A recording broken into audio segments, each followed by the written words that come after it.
And welcome back, everyone, to another episode of the Economic Preppers. We're glad to have you here. Happy holidays to everyone. I'm joined, as always, by Patrick and Dylan. Welcome, guys. So, hey, team. Hey, I know we got you, Patrick. I know you got a lot going on with the coin project for the XRP coin, which is going great. So I know this is like pretty much the last day for the sale there. The link up with the description. Is sales closed now? It'll close today. Today's the last day for sales. So if the video is posted today, people watching may get it, but if we post it tomorrow, sales will be closed. Yeah, okay, and for reference, the dates are the last day you can buy coins is 11:30 in the United States, so November 30th. Thank you. So I'll get this posted as quickly as I can. Yeah, that's right. They're almost sold out, so it may not matter. Okay. Yeah. Excellent. Okay. All right, so let me jump right in, guys, to the first story, and Dylan brought this to our attention here. So here we go. Just right after the first major holiday of the season, Thanksgiving. So right after that is Black Friday. So Dylan, why don't you kick off this story? Yeah. So I love the mountain adventures and activities, and if you know anything about mountain adventures and activities, gear is expensive, but it's worth buying good quality gear. And one secret when you're buying gear is you can basically always get last season's gear for an amazing discount, and it's the same exact thing, but it's a different color, right? Because so that's what I try to do. So I was particularly tuned into Black Friday this year because it's snowboard season, and I've been mountain biking a lot, and those are expensive hobbies to try and buy stuff. So I was especially plugged in and tuned into it. And so I saw all the ads, I saw all the sales, and there were some serious sales going on in the mountain bike world, which is actually experiencing a little bit of a collapse. And this is all relevant. It's experiencing a little bit of a bubble burst because bikes have gotten extremely expensive, especially with things during the pandemic and the shutdown. Bikes were really in demand, and no one could get parts, no one could get anything. And then now, we're seeing kind of a saturation in the used market, and then also all the retailers that are selling the bikes, huge discounts. Like I'm talking 30-40% off of their retail price. Bikes that were, that you couldn't get less for $6 or $7 grand are going for, $3 to $4 grand. And so I was plugged into that, a lot of the ski and snowboard gear and all that kind of stuff. And so I saw all the ads, I saw all the sales. And so when seeing this Black Friday online sales reach a record level, I see a couple things here. I believe it because, these companies are only getting more sophisticated at launching their Black Friday campaigns. But also when you have, a 30 to 40% discount on stuff relative to prices that were peak highs, of course, people are going to want to think that's the time to buy those products or services. And so it's good if they can. But at the same time, I think there's a couple things going on here. I think one is that they're trying to say the economy is better than it actually is. And one of the reasons for this increase or more spending is that people are looking at prices and they were looking at these sales compared to these just like unnaturally high prices. But now prices are actually coming down to where they normally should be. And, I think that was kind of a trick that got people, because I think going forward, especially like the mountain bike industry, but a lot of other places, you'll see prices trend towards what those normal prices trend towards those sale prices as well. So I think it's an interesting story. It highlights our, people's need for consumerism and all that. But also I think it's also showing that they want to tell stories that the economy's doing great and there's not a problem here. So I don't know what you guys think, but that's what I got out of this. Patrick, any thoughts there? You're on mute. I was going to say the Black Friday shopping that I saw was not actually much on my end that I'm looking at that was a great deal. So sure, on the high end items where they're having trouble selling them, yeah, they're probably deciding to cut their losses and try to get rid of them. But for the average, buyer, I don't think that we were able to find these great deals that we used to expect. For those of us that have 4 kids, like there were no Black Friday diapers. It didn't happen. Yeah. Okay. I don't like that. Okay. I wish there was, but there were no Black Friday diapers. There were no Black Friday like chicken breasts. There were not even really a good deal on toys. Like even the toys that you would buy, you saw the memes going around of people taking off the price. It's the same price as it was the day before. They just put the word Black Friday on. So You know, I do think that a lot of this is theatrics. And I do believe that a lot of people are no longer going to be able to gouge in prices the way they used to be. They will no longer be able to make money that way. They won't turn product, and they will see product sitting there. So I think Black Friday was their excuse of getting rid of inventory as quickly as possible at a really good deal without having to, you know, look like an imbecile. And they save face by calling it a Black Friday deal. But in regards to were there really great deals out there, I would suggest no. Yeah. My own take on it is, and if you hear anything in the background with Patrick, it's he's got a lot going on in the production already for the coins. So that's just what that noise effect is. But my take on the Black Friday thing, I agree with Patrick. I think that people, like, there's not many dollars in the space right now. So you've got the companies that are trying to sell stuff, and they're trying to spin it, and it's the bullwhip effect. They ordered a bunch of inventory because they couldn't get it from just a couple of years ago, and they've been ordering more product. But now it's the dollars aren't out there. It's for people to spend. So the people are spending it on things that they need versus things that they want. So that's why all the want products, the bikes, the ski equipment, the TVs, those prices they have to come down because no one's buying them. They're saving money for chicken breasts and diapers, as Patrick pointed out. So it's interesting to see. It's going to be interesting to see how this is normally the big quarter for a lot of businesses. I think that we're going to see that companies report their earnings in like February for Q4. I think it's going to be a rough Q4, much worse than people expect, from Amazon all the way down to the big box stores as well. It'll be interesting to see, but I wouldn't be surprised that you see even further discounts because there is going to be a lot of inventory. I still walk into Home Depot and other places like that and see a ton of inventory everywhere, and they expand out the back because they've got too much product. They just don't know where to put it. So, I mean, Home Depot would sell so much money of inventory if they just said, first 1,000 people that enter get a free box of diapers. Like, everyone would come right there. You know, every wife would be like, go to Home Depot, go get some diapers, and if you want, you could pick up a pack of screws. And the guy will be like, yeah, I'm going to Home Depot. Everyone want to go to Home Depot? But the reality is they're not giving us things that we really need. They're trying to sell us shit we don't need.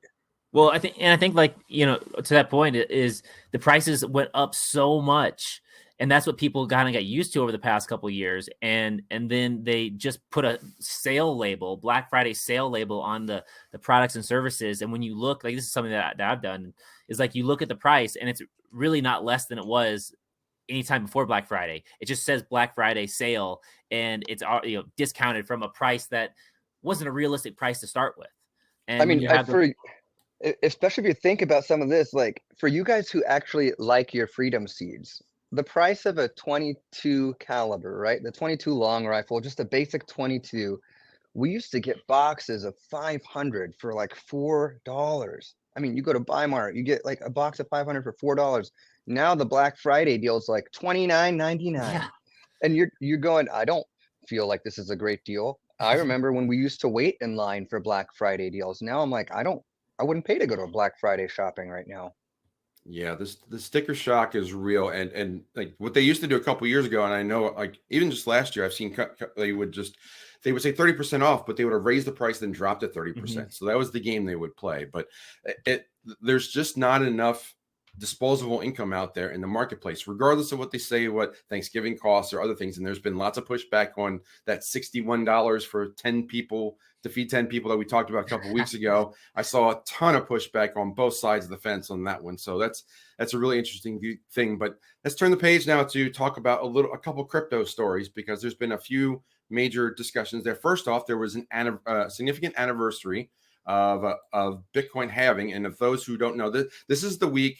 This week, I think it was, like, the story was published yesterday. So that was the 29th. This week was the 11th anniversary of the first halving of Bitcoin. Now, that date moves a little bit, but I think, Patrick, as a miner, you're probably, that's a miner with an E, not an O.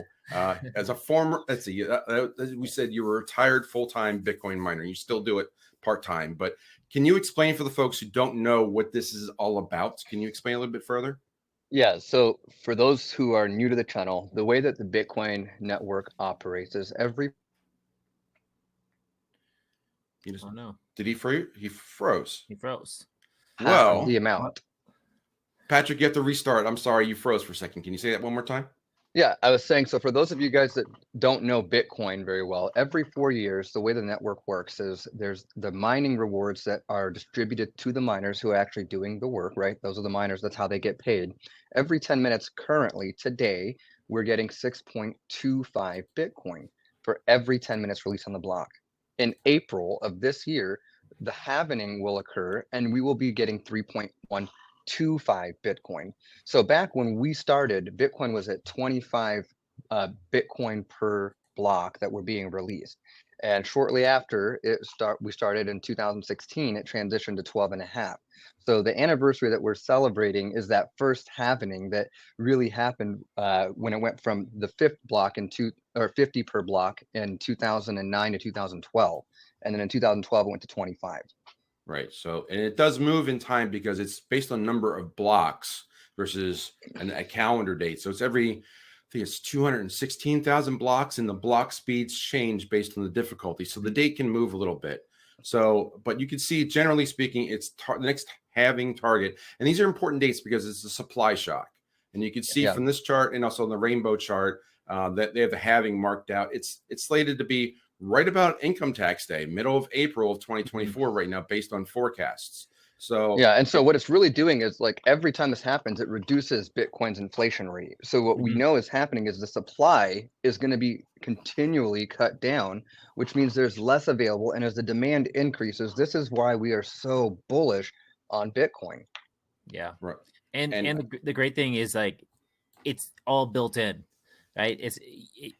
It happens automatically.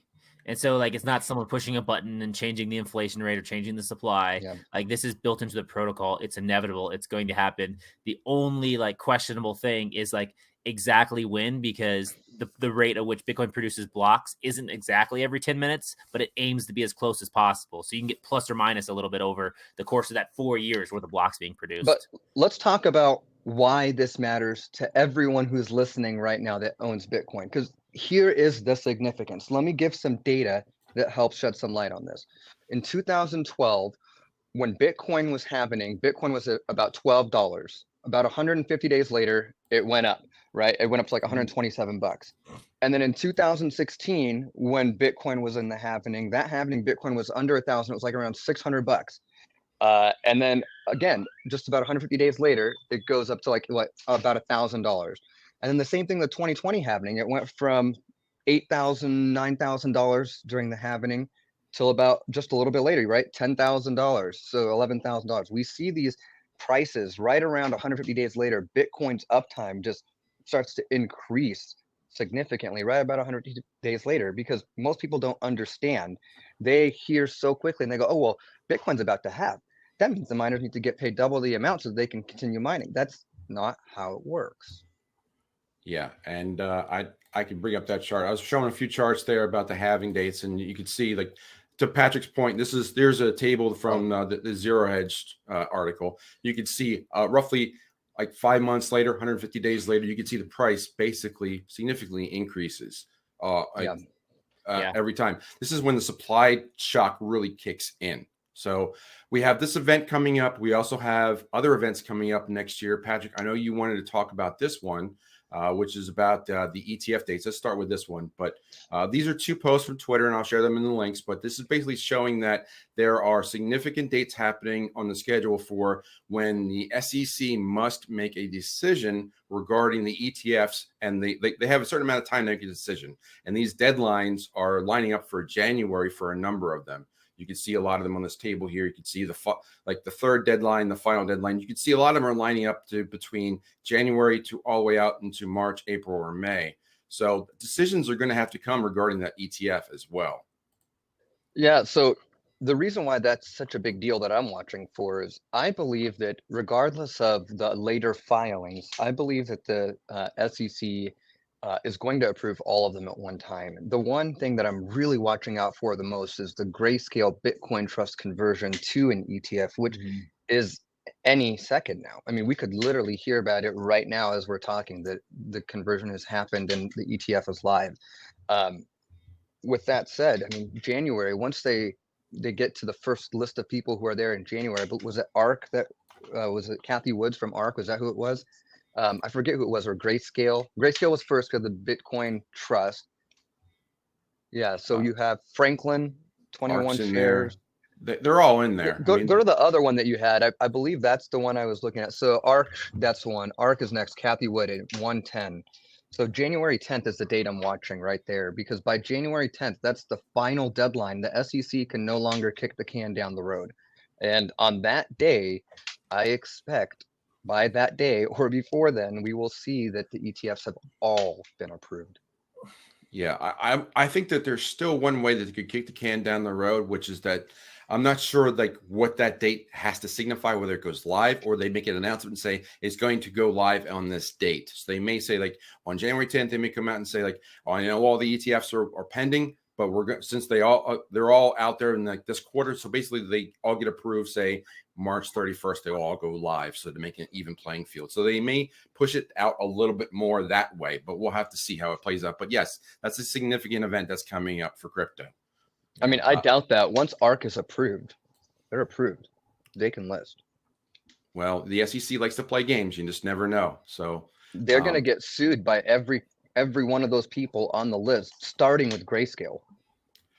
Lawsuits take time to play out too. That's the thing. So if they get sued, that still pushes out to March. Then like, well, they'll just settle and make it live then. They're going to try and push this out as long as they can. That's true. So yeah, they this will be a fun one to see what happens. They constantly go ahead, Dylan. Yeah, I think that an important thing to consider is you know, MicroStrategy. They became one of the first publicly traded companies to add Bitcoin to their balance sheet in 2020. And something that Michael Saylor has said all along is the amount of like hurdles you have to jump through as a large organization to be able to buy something like Bitcoin and stay compliant is immense. And it can take anywhere between like 1 year if you're fast to like 3 to 5 years. And now we're sitting at about 4 years since his company got in with Bitcoin, 2020 to 2024. So if other companies saw the writing on the wall and started taking action, even just a little after MicroStrategy did, they've jumped through a lot of the hurdles and probably have put things in place to where like now would be about the time where you'd start seeing bigger moves being made into that space. And so an ETF approval, like it just seems like the timing and all that is almost inevitable. Now, something can happen, like you said, Jeff, like something could keep it from going through. But the fact that we're sitting here at the end of 2023, still talking about Bitcoin and Bitcoin still being relevant, it says something that it's got momentum that's moving forward and it's not going away. And so these things, they're just natural progressions. They're going to happen sooner or later. Yeah, there's one thing that's sure is Bitcoin in 2024 is going to rip. We're going to see 2024 and 2025 numbers, and they are going to be astounding. I believe that we will be shocked. Yeah, and I think that there's another reason why it could go up, and there's more stories than constantly about cryptocurrency. And here's our second to last story, which is about, this is again from ZeroHedge, and this is I'll pose this one over to Dylan because he's more of an AI guy than Patrick or myself. But this came out, and they keep talking about AI and ChatGPT and all these automated programs. And they keep pushing this AI process, and they're saying that for AI, it's the most logical choice for a money system is cryptocurrency. Dylan, you probably agree with this, right? Well, it depends on what you mean by AI and what you mean by crypto in this situation. Right? There's a lot of projects that just are basically scams, like it said in the headline, just combining the words crypto and AI, and they don't really do anything. And there's also a lot of things out there that say AI, and the term is used very loosely at this point in time. Like I was working on an Excel spreadsheet and working with ChatGPT, which is, supposed to be a premier AI program. And the fact that you have to still like give it creative prompts and it doesn't have all this stuff built in. Like I can't ask it, hey, this is what I want to do in Excel. Can you give me a formula that does that exactly? It doesn't do that, right? It doesn't have that. And you could basically produce those formulas by having a database and not having an AI system. I think real AI, and it might be moving towards that, but real AI is still is probably a long ways out to where like you don't have to have specialized prompts to ask the question. Because if you've ever worked with a smart person, right, if you ask them to do something, they understand it pretty quickly and they get it done and probably get it done to at or above your expectations. Like they see where the gaps are, they see the problems that need to be solved, and like they do that. And these AI systems, I think they're still very rudimentary and very limited with that. Now, with that said, if we do get an AI system that is, like working with an intelligent person where you can just say, hey, this is what I want to get done, and it goes and does it, perfectly and does it quickly. I worry about most other crypto projects with AI, especially something like crypto gaming where there's a monetary reward. Like if AI can do that, it's going to outcompete all human players in that game. And so like, is that the best solution for something like that? Or if there's a project that is like controlled by a DAO, a decentralized system. Well, there's been examples of the past where like hackers basically spun up a bunch of wallets so that they can mass mint different NFTs, different projects, different things like that, have mass different amounts of votes. There's even the scandal with Ethereum where people talk about because certain wallets are private and they don't have to disclose how much, that you don't know how many people actually hold different supplies of the pre-mine of Ethereum, which then they can have control over the network and stuff like that. So if that happens for projects that have those potential vulnerabilities, AI is going to be the first thing that's able to exploit those things. At least that's my opinion. Something like Bitcoin, on the other hand, where it doesn't have those vulnerabilities, is more in line with, I think would be more synergistic with something like AI, because AI can't exploit it. It has to get Bitcoin the same way that anyone else has to get Bitcoin. So that's kind of my initial take when I hear that headline. Well, before I give you a chance to come back to it, I'm going to go over to Patrick, but let me clarify a little bit what the article was telling you. It was more like automated payments and micropayments between like automated systems. So like if you were, let's go futuristic, and you get a lift and you just step into the car, your phone would automatically pay the car or pay the Uber, and they would just transact through the AI, and the crypto or the CBDC, whatever the process would just make the payment happen. And it could be just as much as micropayments, which have been talked about in the past. Yeah. But that's the idea that they're saying that's the entry level for, like, if you're going to charge something for like 5 cents for a task for a machine to do something, then that would be just automated, and crypto is the most natural selection for that payment system. So that's what they were talking about. But that seems to me the foot in the door to much more uncontrolled processes, and you just don't know what, the unintended consequences. So Patrick, I see you wanting to react. What do you got? I just think it's kind of laughable. Like I can't imagine a world in which I would give an AI tool access to my private keys to spend Bitcoin automated on my behalf. So yeah, I'm out. It doesn't seem very interesting to me. I'm quite obviously a Bitcoin maximalist, so I think I'll just stick with Bitcoin on this one. And I don't want any more AI and any more technology in my life than I already have. I'm trying to limit that as much already. So I don't see myself using anything like that. Well, let me paint a quick picture for, and then I'll let Dylan speak, and we'll wrap this one up. But just imagine that an average person who's not into crypto yet, and they get told that you don't have to worry about apps or such, and you can just do things, but you're going to use this new crypto that's out there that does work with AI, that it is out there. It might work with your bank account or your digital dollar or so. It's not going to work with Bitcoin, but it's going to work with their controlled cryptocurrency on their blockchain. That's where I foresee this going. Dylan, what's your final take on this subject for today? Yeah, man. What Patrick said about the private keys, don't ever give anyone your private keys. But we're already seeing like all these companies are jumping on AI. And I know for a fact that like, I know someone working at Amazon, and basically he said, I can't talk about it. He finally was able to talk about it. But basically they shifted all their projects from non-AI project to AI projects. Very much like how like Facebook and then what shifted all their products from non-metaverse projects to metaverse projects. Like this type of stuff is progressing. But I don't know, use it as a payment solution where like you're giving access to your keys. Like that seems ridiculous. Like that seems just like not a good idea. And we ran into a problem, me and Patrick did, with AI, with a company implementing AI. And then what happens is you get into this like bureaucratic AI nightmare. Like if you've seen, what is it? The Hitchhiker's Guide to the Galaxy. There's the one aliens that are like, just like cold bureaucrats, businessmen. And once you get into the system, you have to go through like that's what it was like. Cause it's like, I want to talk to a real person. Well, there are no real people to talk to.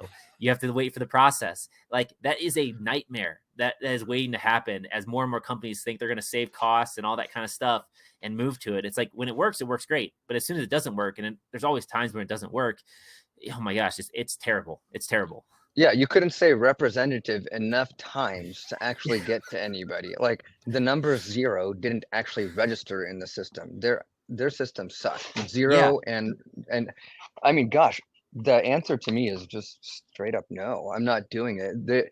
This does sound like a big scam. I could see like someone developing an AI bot that develops a whole marketing platform and creates a, coin on a random chain and pumps it and gets it converted for Bitcoin, all to steal Bitcoin. Sure, that kind of stuff can happen, but if you don't mess around with any of the weird stuff and you don't try to get rich quick by investing in coin number 3,600 that someone told you about, then you will be fine by just dollar cost averaging into the assets that we know to be valuable assets. Mm-hmm.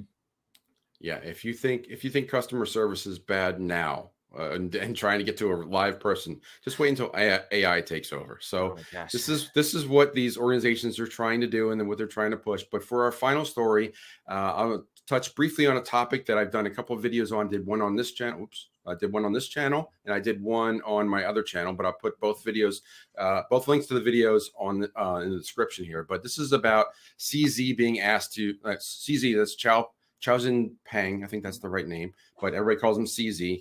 He had to step down as the leader of Binance, or as Janet Yellen like to say, Binance, probably the largest international crypto exchange that's centralized. But he was forced to step down as the leader there and the CEO because of anti-money laundering issues. And he's still being sued. There's CFTC. Whoops, the CFTC is coming after him.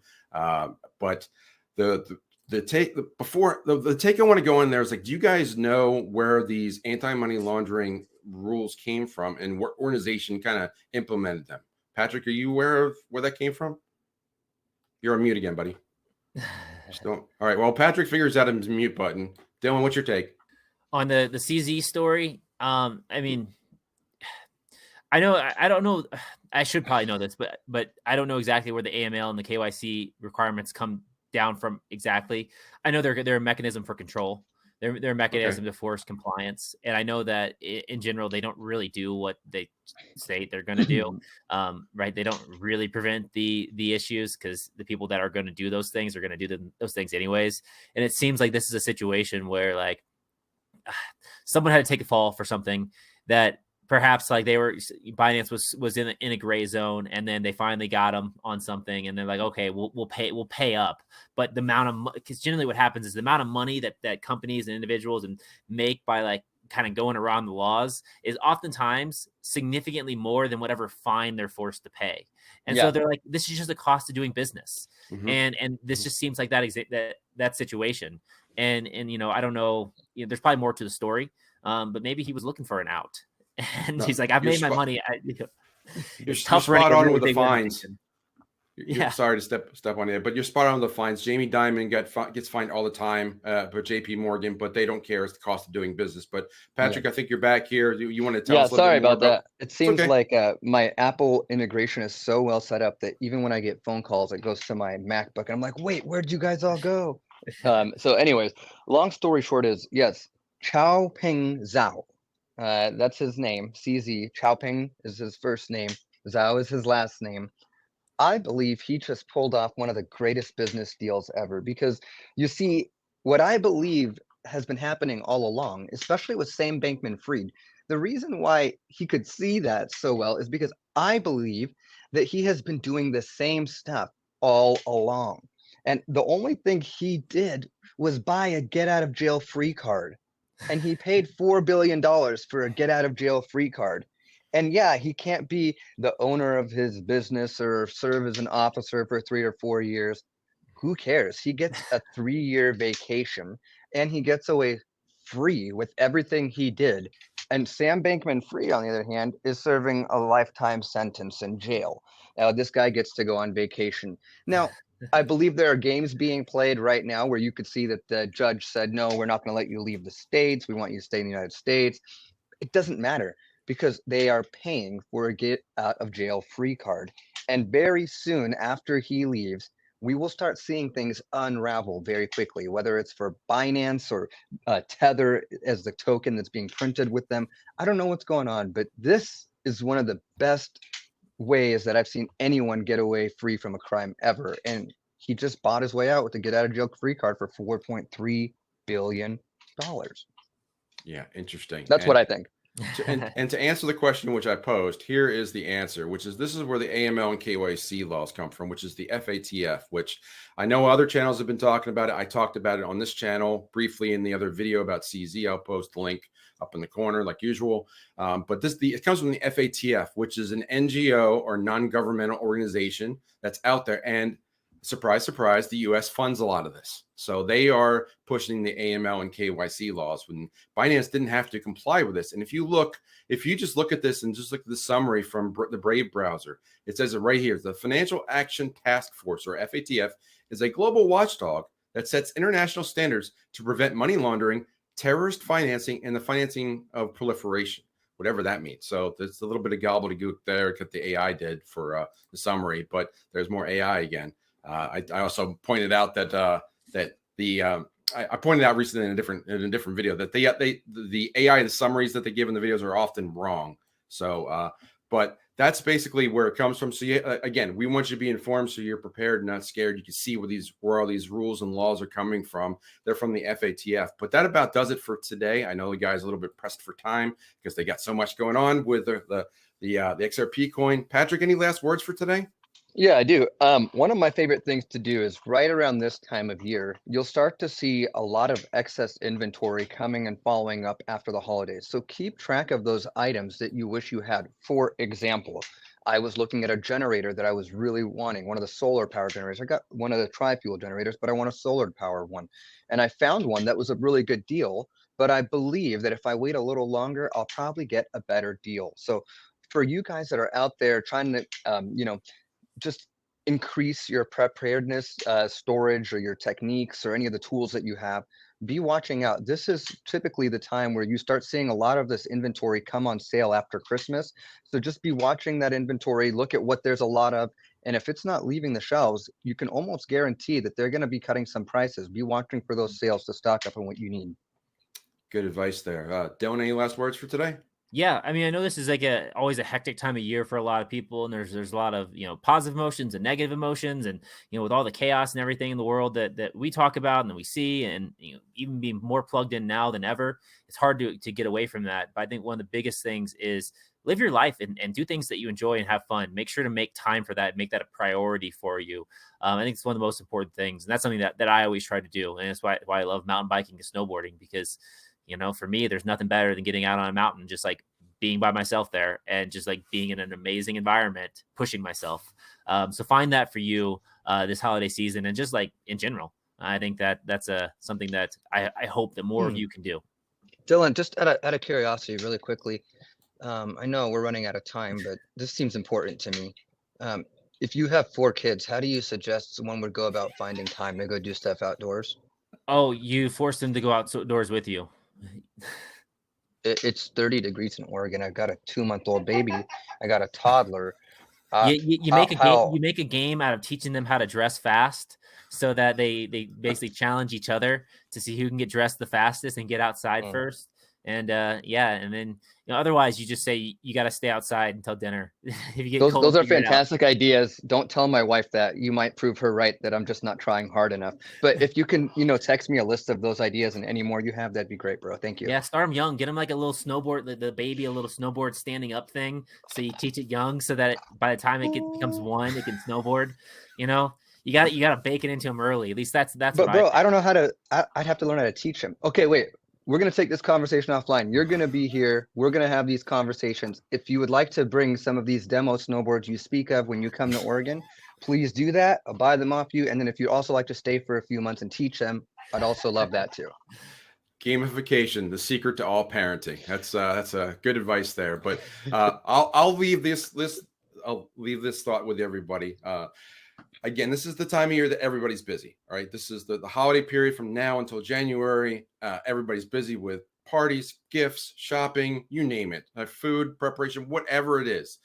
There's lots of things going on, but this is also the time where they try to sneak things under the radar. They try to get news out there like, hey, we're going to do this, and no one's paying any attention. Just look at 1913 and the Federal Reserve being passed between Christmas and New Year's. This is the time of year that they like to slip things through. So keep an eye out for it. If you see something like that, let us know and want us to talk about that story. We really appreciate that. But we're looking for those things too. That's We want you to be prepared so you're not scared, and that's what we're here for. So with all that said, we love comments, we love shares. We really appreciate that. Give it a thumbs up. We really appreciate everything you do and spending the time with us. But with all that said, we want you to be prepared, not scared, and we'll see you next time. Take care, guys.